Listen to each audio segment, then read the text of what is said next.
Hello, my friend. Welcome to Tony's Sleep Story. My name is Tony, and tonight I invite you to enter a world hidden beneath the surface of our own. A world of spirits, shadows, and stories that were never meant to be told. If you're new here, don't forget to like this video and subscribe to the channel so you won't miss the stories that come crawling through the dark.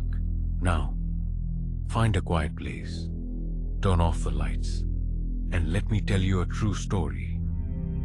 A story whispered by the wind through the moss-draped oaks of Savannah, Georgia.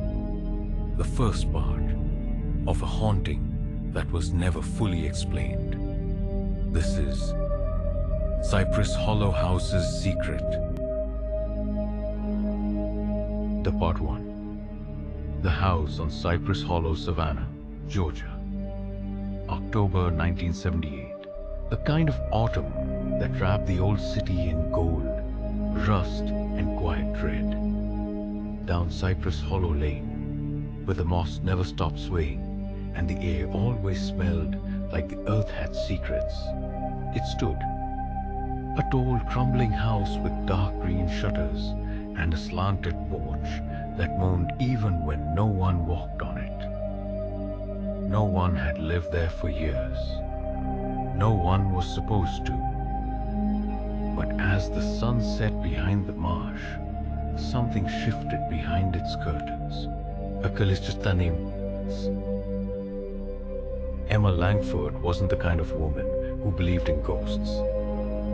37, smart, skeptical, and armed with a tape recorder and notepad, she'd made her reputation writing articles for obscure magazines on haunted places and why people lie about them. Savannah was supposed to be a weekend piece. Southern Gothic charm meets urban legend nonsense. That was the pitch. But the first time Emma stood in front of the Cypress Hollow house, she felt her hands go cold. Not just chilly. Cold like they'd been dipped in water and forgotten by time.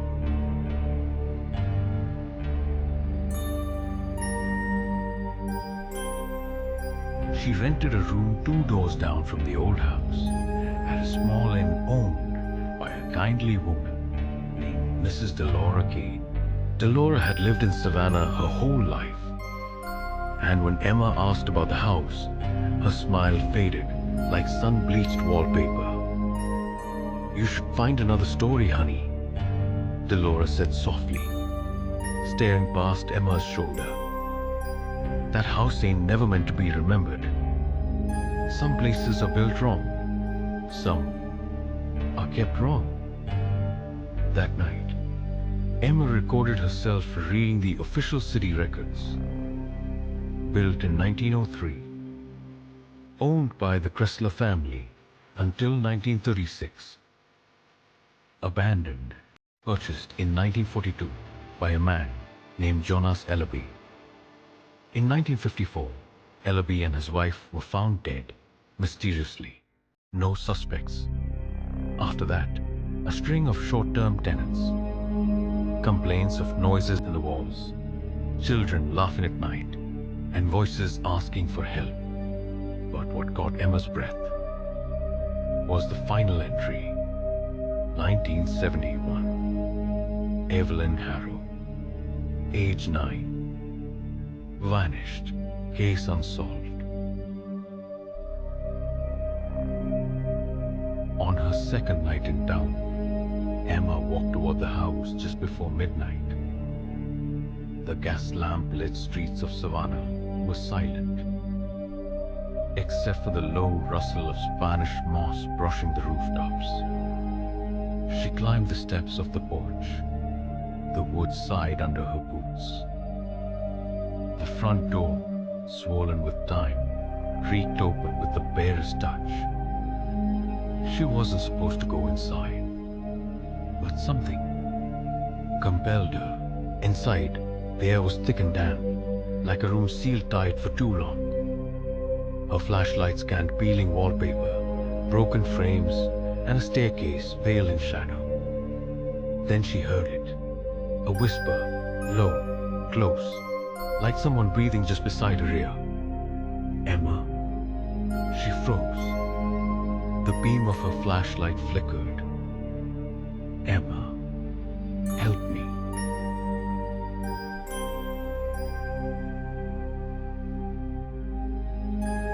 Emma turned and ran out the door, down the porch, into the street. Only when she reached the iron gate at the end of the lane did she stop. She looked back. The house loomed in silence. No movement, no lights, just shutters, swinging ever so slightly. Though the next morning, she tried to rationalize.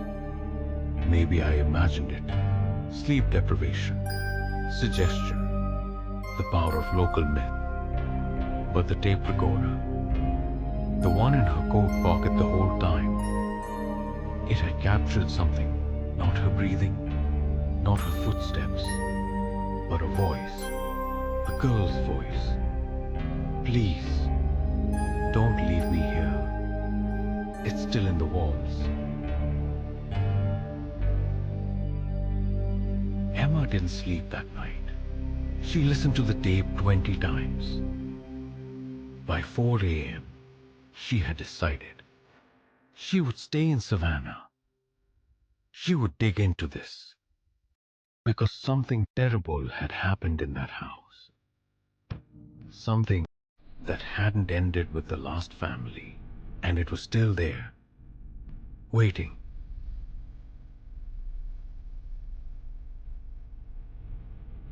The next few days blurred together. Emma interviewed neighbors, historians, even an old police officer who once investigated a break-in at the house in 1967.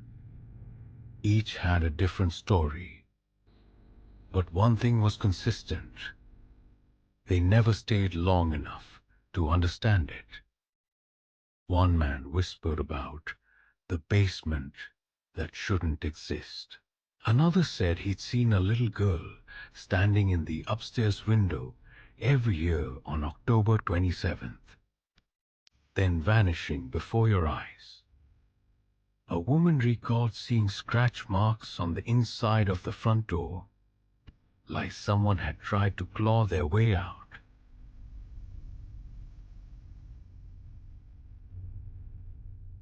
It was Laura, Mrs. Kane, who gave Emma the key.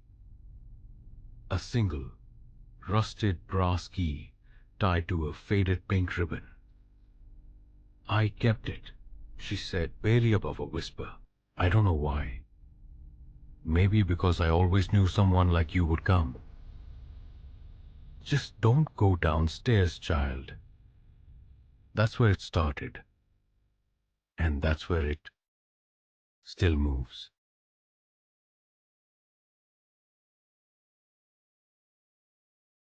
Emma returned that night. She brought her equipment, cameras, voice recorders, salt, sage, and a crucifix from the church down the block. She entered the house at 11:03 p.m. By midnight, the upstairs hallway was colder than ice. The whispering had started again. But this time, it wasn't just the girl's voice. It was something else, deeper, hungrier.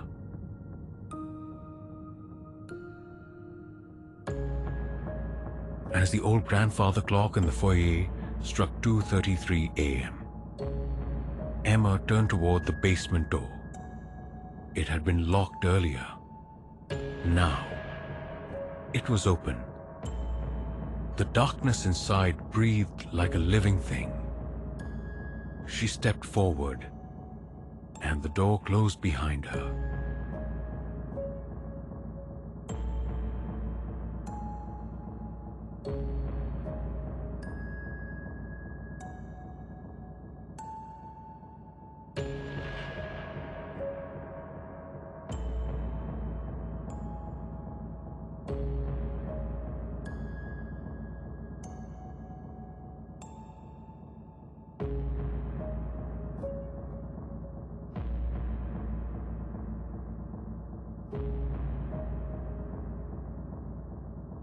Part 2. The thing in the basement. The door clicked shut. The sound echoed like a gunshot inside Emma's skull. She spun around, flashlight beams slicing through the stale darkness, but the door behind her was gone. Not just closed, gone. Only a blank wall where it had been seconds ago. She blinked, stepped back. The floor groaned beneath her. The air had changed.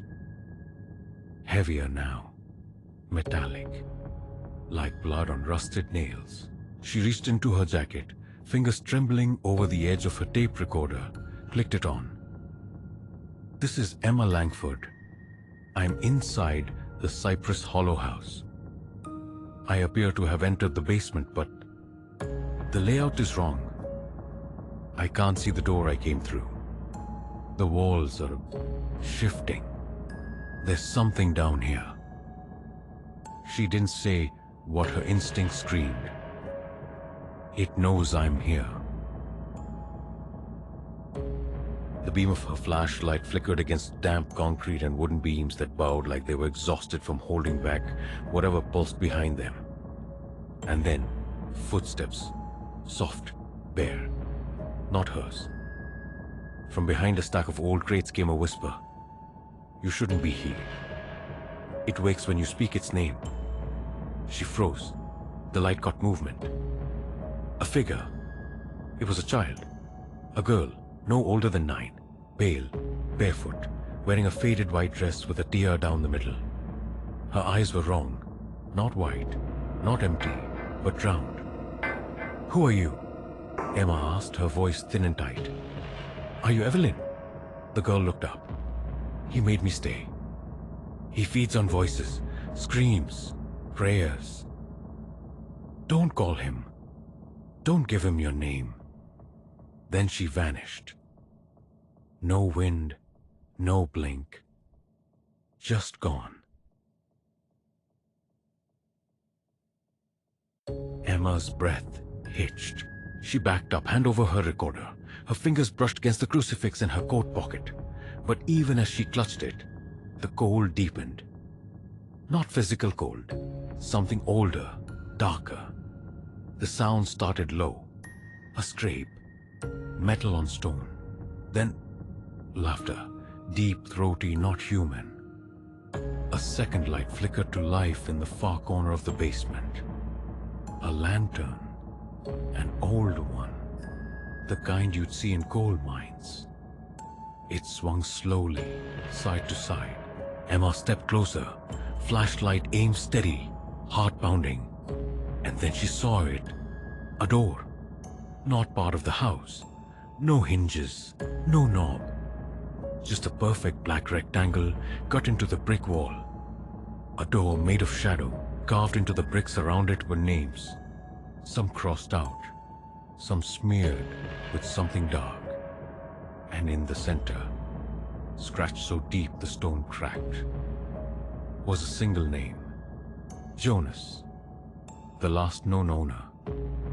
Jonas Ellaby, the man who died here in 1954. Though suddenly, the basement moaned, the sound of a structure groaning under pressure it was never meant to hold. The girl's voice returned. He comes when you speak the name. Don't say it again. Emma's flashlight blinked out. Total darkness. Then, a hand, clammy, icy, on her shoulder. She screamed. The light came back. There was no one behind her.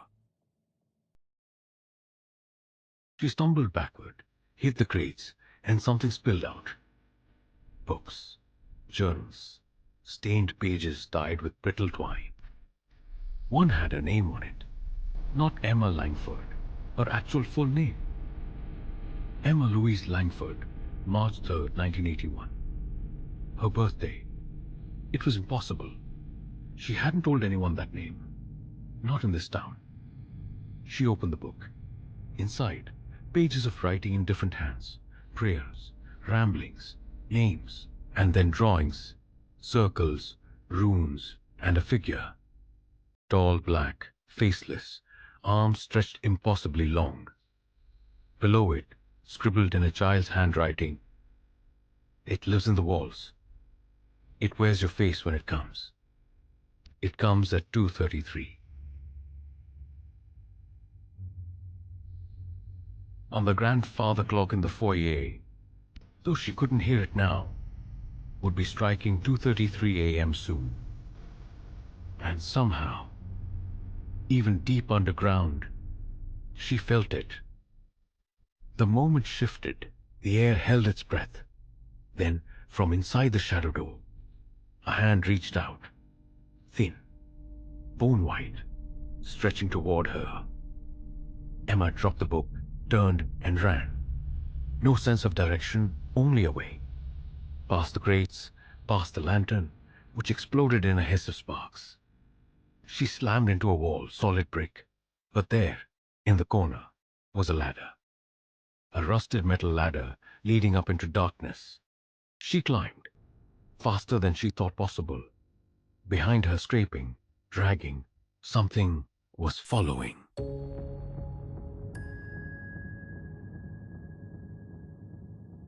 She burst through a hatch into a room she hadn't seen before. It was the upstairs attic. Dust hung in the air like smoke. Moonlight filtered through broken slats. And in the middle of the room, a mirror, covered with a white sheet stained yellow with time. Emma approached, breath ragged. She pulled the sheet away. But the reflection wasn't hers. It was her body, but her face was wrong. Smiling too wide, eyes too dark. The thing in the mirror lifted a finger to its lips. Shh. And then the attic door slammed open.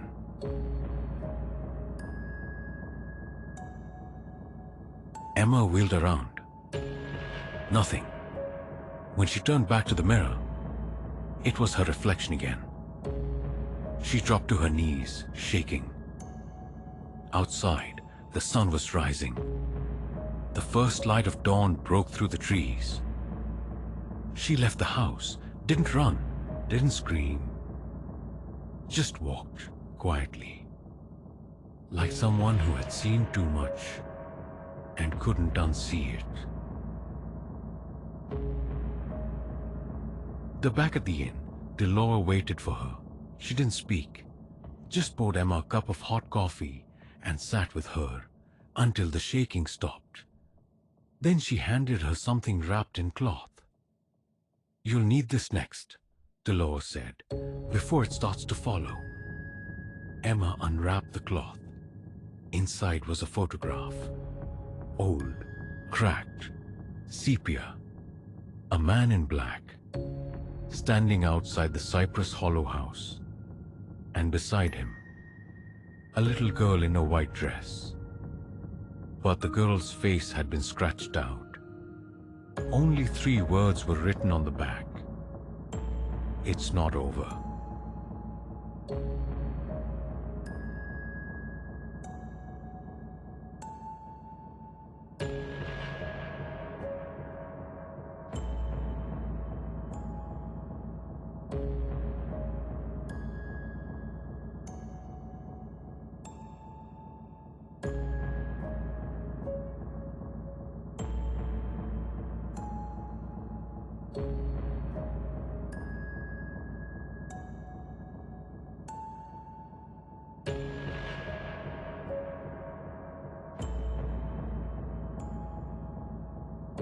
Part 3. The Man in Black. The morning air in Savannah carried the scent of damp wood and magnolia petals. Soft, dreamlike. Almost enough to convince Emma that the night before had been a hallucination. A fever dream brought on by exhaustion and overactive imagination. But the photograph in her hand said otherwise. A man in black standing beside a girl with no face. And the 3 words carved in fading ink on the back. "It's not over." She stared at it over and over again at the inn's breakfast table as sunlight filtered through lace curtains and Mrs. Delora Kane moved silently in the kitchen behind her. "Mrs. Kane," Emma asked quietly, "do you know who he is?" Delora didn't turn. She placed a plate down gently. "No one ever knew his name. He came before Jonas bought the house. Some say he was a preacher. Others say he was something older. Something that wore a preacher's face." Emma looked again at the man. Wide-brimmed hat, long coat, no visible eyes. "He wasn't in the city records." Delora nodded, "because no one ever saw him leave."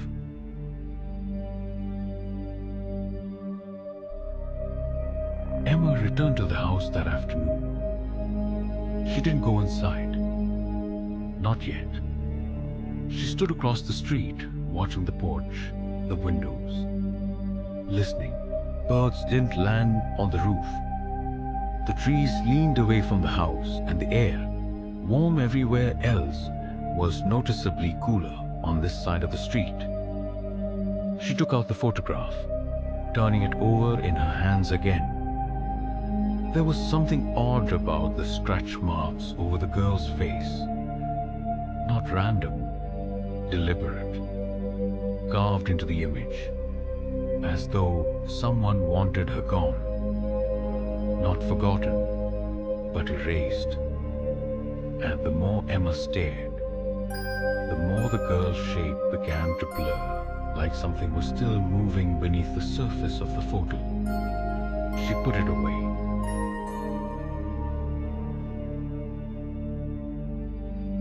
That night, she drove to the local library archives. The librarian on duty, an older man named Philip, recognized the house immediately. "Cypress Hollow?" he muttered, adjusting his glasses. "You're brave, or foolish, or both." He pulled 3 boxes of old newspaper clippings and death records from storage. One file was labeled Harrow Family, 1971, unresolved. Inside were faded copies of police statements, articles from the Savannah Morning News, and a school photo of Evelyn Harrow, 9 years old, auburn hair, uneven smile. She'd been missing for nearly 2 months before anyone realized she was still in the house the whole time. Emma read the last interview from Evelyn's teacher. She told me the man in black would visit her room at night, that he talked through the mirror, that he gave her a different name every time, so she wouldn't forget who she was. There were police notes too, describing a hidden compartment behind the basement wall. A sealed room with a small bed, children's toys, and crayon drawings. One was paperclipped to the file. Emma slid it free. A black figure with horns standing beside a child. Underneath, written in a child's uneven scroll, "He makes me new every time I sleep. Amen."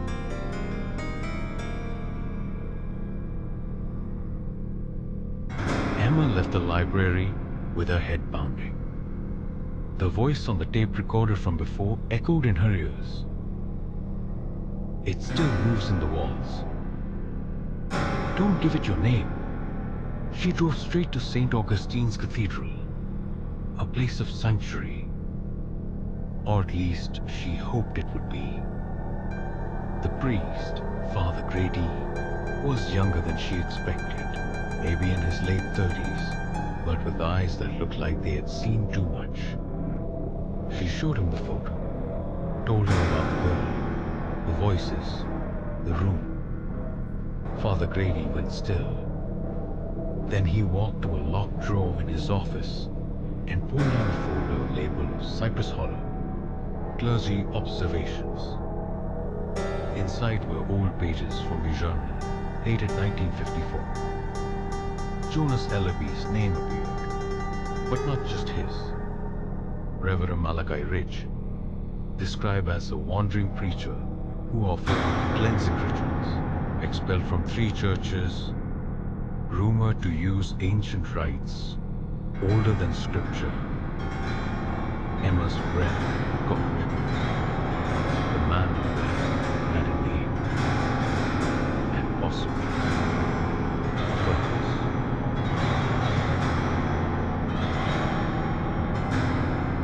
They say he didn't just bless the house, Father Grady said, closing the door.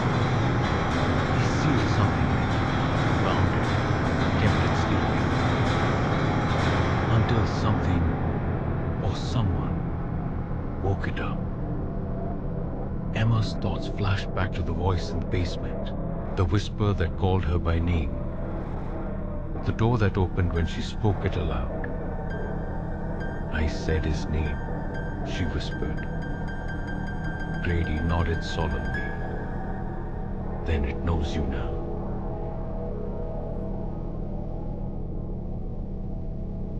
That night, Emma dreamed of the mirror. Not the attic one, but another, an oval-shaped mirror on the 2nd floor of the house, in the room Evelyn once slept in. In the dream, she stood in front of it, but the reflection wasn't hers. It was Evelyn, mouth open, eyes wide with fear. Behind her, the man in black. He leaned down, whispered into the child's ear, "You'll be mine again." Emma woke in a cold sweat, gasping. The photograph lay beside her on the pillow. She hadn't put it there.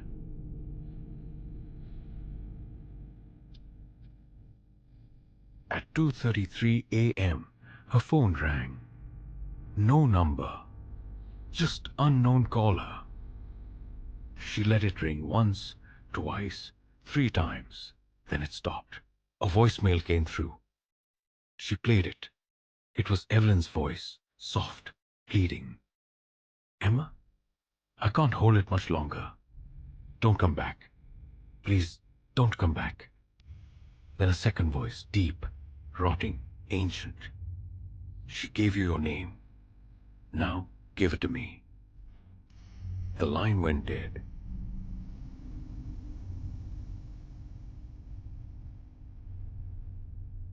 Emma sat in silence, heart hammering. It wasn't just the house anymore. It had crossed the threshold, through mirrors, through names, through dreams. The seal was breaking, and whatever was once locked inside Cypress Hollow was no longer waiting.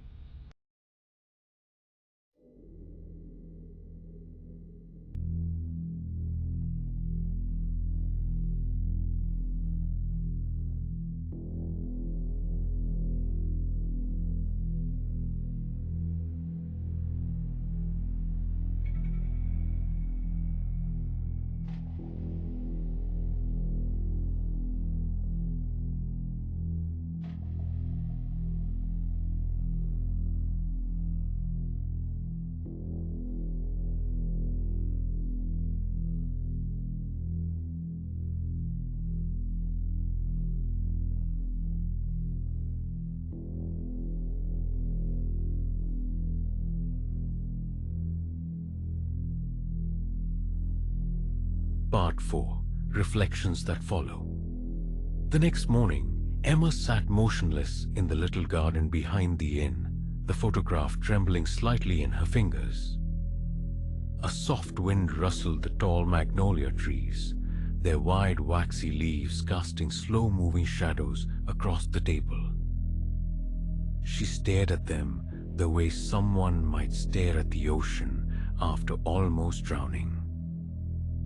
There were no words for what she'd heard. The voicemail, the dream, the mirror. She was no longer an outsider looking in. Now, she was part of it.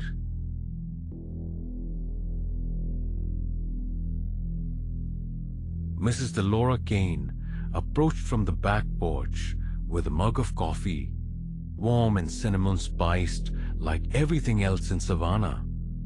She set it down gently and sat across from Emma, not saying a word for a long while. The first time it spoke to me, Dolores said quietly, "I was just a girl. We dared each other to peek through the boards of the basement windows, back when Jonah still lived there.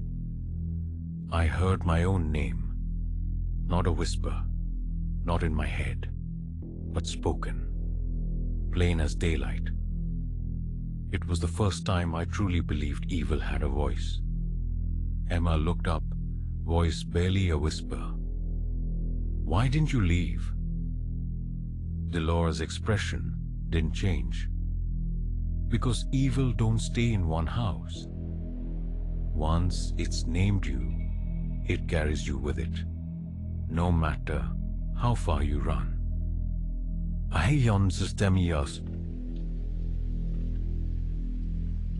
Emma didn't remember walking back into the house. One moment she was sitting in the garden. The next she was standing in the second-floor hallway of the Cypress Hollow house. The air smelled like rot and wet earth. The door at the end of the hall, the one Evelyn had once called her bedroom, was slightly ajar. Inside was the mirror, oval-shaped, gilded in tarnished brass, covered in fingerprints too small to belong to an adult, and taped to the glass with brittle yellowing paper. A note: "Do not speak in front of it. Rev. Malachi Ridge, Utpahamich." Anad. Emma stood still for what felt like forever, barely breathing. But the mirror was breathing. Not literally, but rhythmically.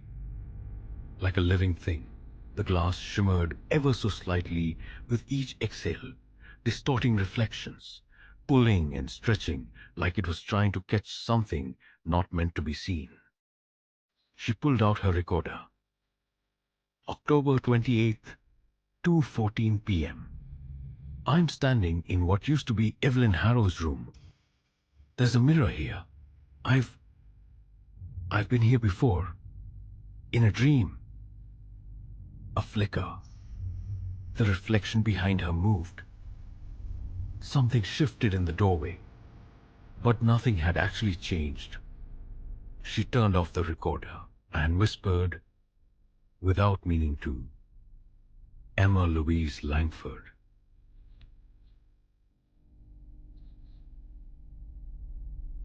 The mirror froze, then cracked, not from a blow, but from within. Thin lines splintered across the surface like spider webs on ice. And in the fractures, faces formed, not her own. Children. Women. One. That looked like Jonas Ellaby. All of them staring outward, as if trapped behind the glass. Then they blinked. In unison. Emma staggered back, heart thudding. And then the whisper came. Not from the mirror, but from the floorboards. "You named yourself. Now it knows where to find you." The bedroom door slammed shut. The temperature dropped so sharply, Emma could see her breath. Frost began to bloom along the walls, spidering outward from the mirror's base. And something stepped out. It wasn't solid. Not at first. Just a shadow with foam, arms too long, shoulders hunched as if burdened by the weight of centuries. And where the face should be, Emma saw her own. Not quite right. Grinning where she wasn't. Eyes wide where hers were terrified. It mimicked her like a puppet. Jerky, delayed, twitching. Then it spoke. "Say it again. Make it real."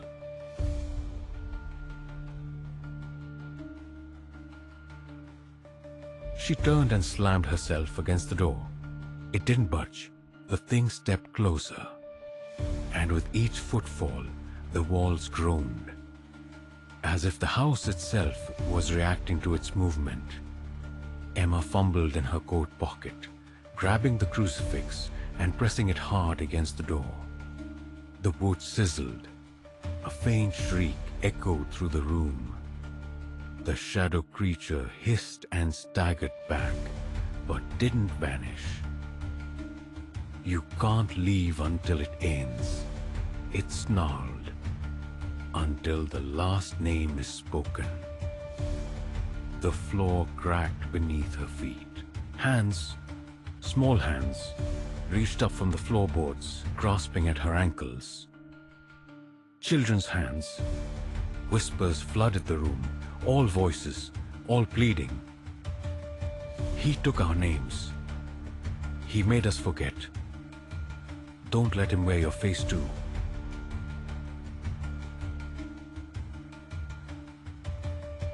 With every ounce of strength, Emma turned and hurled herself at the window. Glass shattered, wood splintered. She tumbled out, hitting the porch roof with a bone-jarring thud before sliding down and crashing into the yard below. For a moment, she didn't move. Just lay there, heart slamming against her ribs, blood roaring in her ears. Then, above her, the bedroom window. The figure was standing there, watching. Her reflection still smiling. And slowly, it raised its hand and waved. That night Emma drove, nowhere in particular, just away, down back roads through mist, past moss-hung trees and rusted mailboxes. She didn't stop until she reached the outer edge of Savannah, where the woods began to swallow the road. There, she parked. She looked at herself in the rearview mirror. Her face, pale, eyes wide, a trickle of blood on her temple. But when she blinked, her reflection didn't. It just stared. Back at the inn, Delora found a note on Emma's pillow, scrawled in hurried handwriting. "I don't know if I'm still me. If I come back and I smile too long, don't let me in. Emma." Delora sat in silence, then took out the old photograph again. For the first time, she noticed something new. In the background, standing half hidden behind the man in black, was another figure.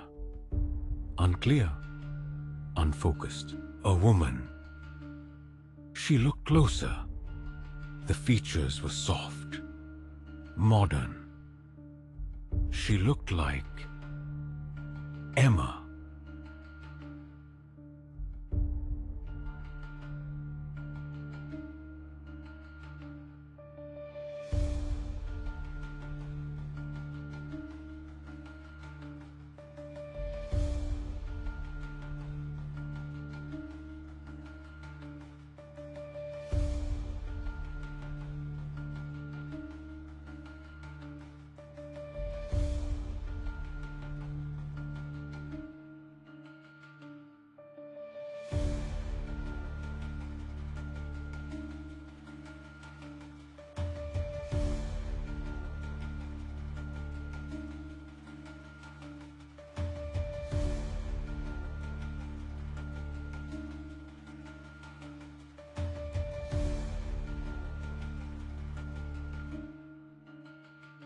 Part 5.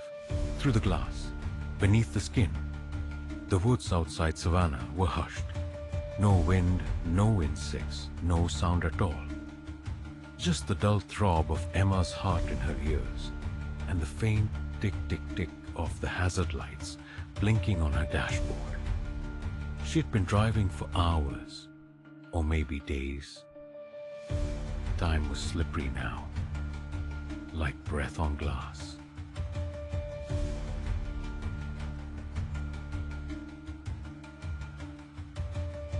stared at her reflection in the cracked rearview mirror. It was her, but not quite. The eyes lingered too long. The head tilted just a little off. And when she blinked, the mirror didn't.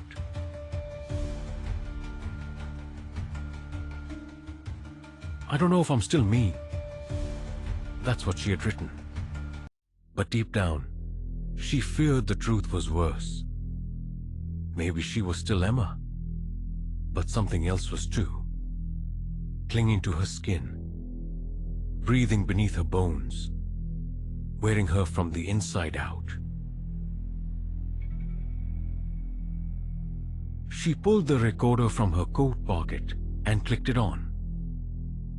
October 30th. I left the house 2 nights ago. I've been driving, sleeping in the car, dreaming in pieces. Something followed me. It's not just in the mirror anymore. It's in me. And I don't know how much longer I can keep it quiet. A faint static crackled from the recorder. Then, a second voice. "You are the last name, Emma." She dropped it like it burned her.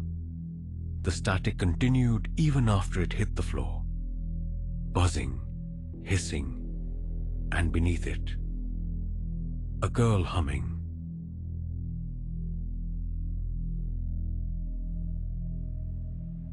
The same tune she'd heard in her dream. The one Evelyn sang in the room with the mirror. The lullaby with no words. Just that cold, circular rhythm. Emma covered her ears, eyes squeezing shut, and saw something. A room. Stone walls. Candles burning blue. A circle of children standing hand in hand around a pool of dark water. In the center, the man in black. No eyes, no mouth, just a hollowed-out face that stretched open like wet paper. And from that hole, names spilled out, endless, twisting, devoured as soon as spoken. "Say your name, and you belong to me," he whispered. She opened her eyes with a gasp. The hum of the engine wouldn't start. The woods had gotten darker. Not like night, but like something pressing down from above. She climbed out of the car, legs trembling, and walked toward the trees. The path opened in front of her without effort, as though the woods remembered her. And there, at the end of the narrow trail, a church. Old, collapsing. The cross long fallen. Windows shattered. But still, faint candlelight flickered behind the broken door. Inside, she found pews split and rotting, and a pulpit blackened by time. A single figure knelt before it. Father Grady, or what was left of him. He was whispering to himself over and over. "They always come back. They always come back. He keeps them in mirrors now. It's safer that way." Emma approached slowly. He looked up. His eyes, white. No pupils. He opened his mouth, but the voice that came out wasn't his. It was hers. "You shouldn't have run. It's always been waiting for you." She stumbled back, his jaw unhinged, opening far wider than humanly possible. And from the darkness inside, a hand reached out. Her hand, it grasped her wrist. She screamed. The church vanished. She was lying on the forest floor, leaves in her hair, arms wrapped around herself. No church, no Grady, no hand. But the mark on her wrist remained, burned into the skin like a brand. A twisted spiral with a black dot at its center. She looked closer. The mark moved.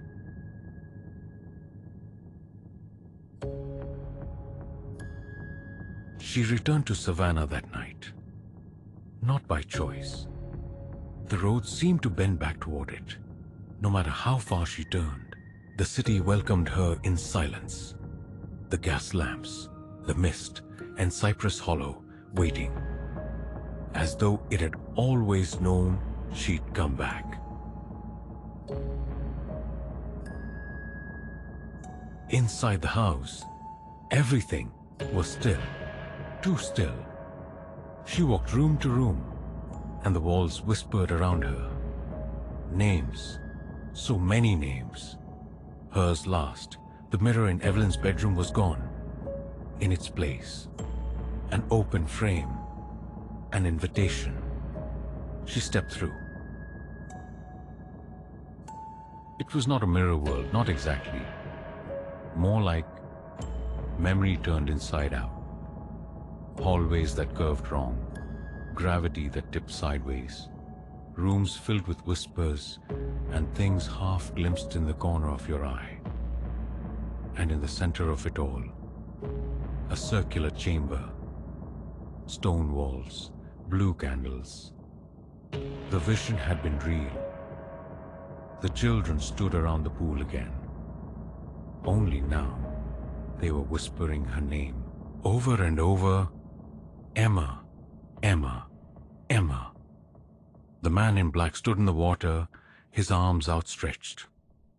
Behind him, the mirror, shimmering.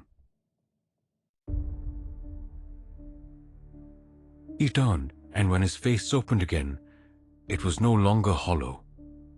It was hers. Not the face she wore now, but the one she would wear if she gave in, if she forgot, if she surrendered her name. Avuista. The children whispered faster. Let go. Let go. Say it. Say it. But another voice broke through the chorus. A girl's voice. Evelyn, don't give it. Take it back. It's not your name anymore. Emma stepped into the circle. The spiral on her wrist burned bright. The man in black reached out, fingers grasping. She lifted the crucifix from her coat. It shimmered with something golden. Not holy, but real. My name is mine, she said, and drove the crucifix into the spiral. As the world shattered, glass exploded around her. Names screamed out in reverse. The children vanished. The pool turned to ash. And the man in black cracked, fell, and faded.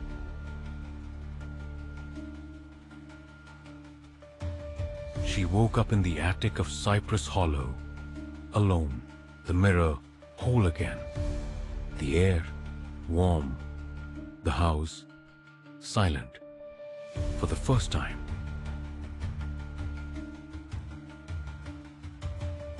She left without looking back, but 2 nights later, in a quiet motel room outside Savannah, she heard something in the bathroom mirror.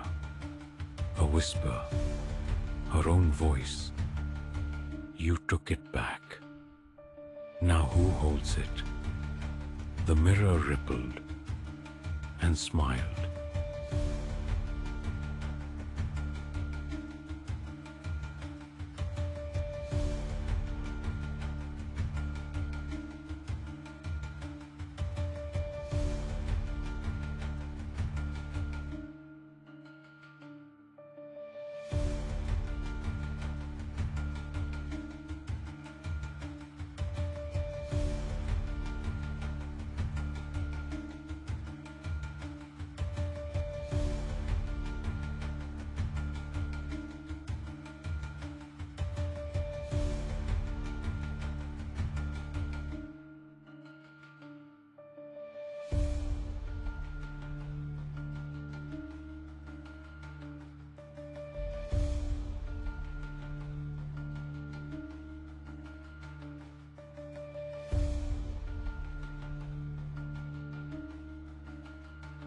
Part 6. The Final Reflection. 1 week later. Emma hadn't spoken a word since the night in the attic. Not to Delora, not to the motel manager, not even to herself. She'd driven through 3 states, changed her name on the hotel registry, and left her phone at a rest stop along the I-95. But still, it found her. Not in the way it used to. No voices, no dreams, only reflections. Mary's began acting. Wrong. She'd catch herself blinking before her reflection did. She once turned away from the bathroom mirror in a diner, only to glance back and see herself still facing it. In a hotel hallway lined with antique frames, her reflection had stopped and watched her walk away. She wasn't being haunted anymore. She was being replaced. On October 31st, midnight, Emma returned to Savannah. Not because she wanted to, but because she realized something horrifying. She never actually left. The roads had changed, sure. The buildings looked different, but the air still whispered her name. The moss still reached toward her, and the house at Cypress Hollow. It was waiting. But the porch was different now. New paint, restored railings, as if the house had been healed. But the door, still the same, and it opened before she could knock. The living room was no longer abandoned. The floors swept, walls repainted, fresh furniture in place. A woman stepped out from the kitchen. Late 30s, calm, familiar. "Can I help you?" she asked. Emma stared. The woman looked just like her. Exactly. Voice, face, mannerisms. I used to live here," Emma stammered. "I think?" The woman smiled gently. "No, I've lived here for years." "Maybe you're thinking of somewhere else." Emma backed up, but the photographs on the wall stopped her. Family portraits, vacations, birthdays. In each one, her face, her husband, her children, life she'd never lived, memories she didn't have. But the woman in the photos was her.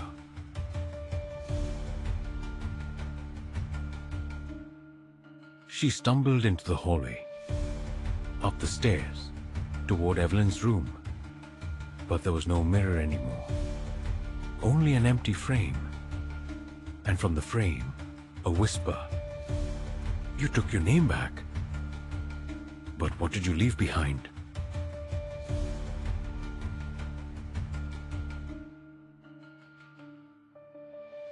Suddenly, every mirror in the house began to shake. Kitchen, hallway, upstairs bathroom. They hummed with static, then flickered on like televisions. Each one showed a different version of her. One screaming, one smiling, one hanging from the attic rafters, one cradling a child with eyes like the man in black. And behind them all, watching, him, no longer in shadow, no longer faceless, now wearing her skin, her name, her life. The air shattered. She collapsed to the floor. When she opened her eyes, she was no longer in the house. She was inside the mirror.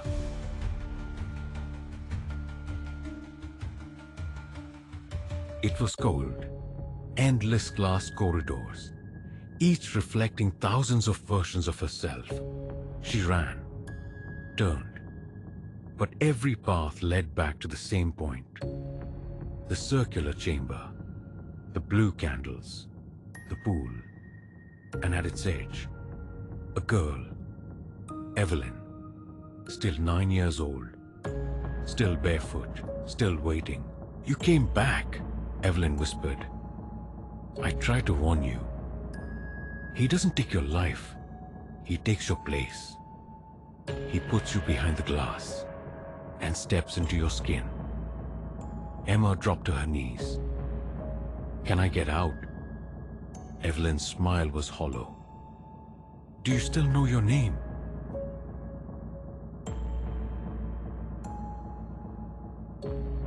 Emma opened her mouth, but nothing came out, not even a whisper. She'd forgotten. Somewhere far away, a woman stands at a mirror in a house on Cypress Hollow Lane. She smiles gently at her reflection. Behind her, 2 children run down the stairs. A husband calls her name. "Emma, you ready?" She turns. "Almost," she says. But the reflection stays a moment longer and whispers, "I'm still here," then fades. The end for now. But remember, some doors once opened never truly close.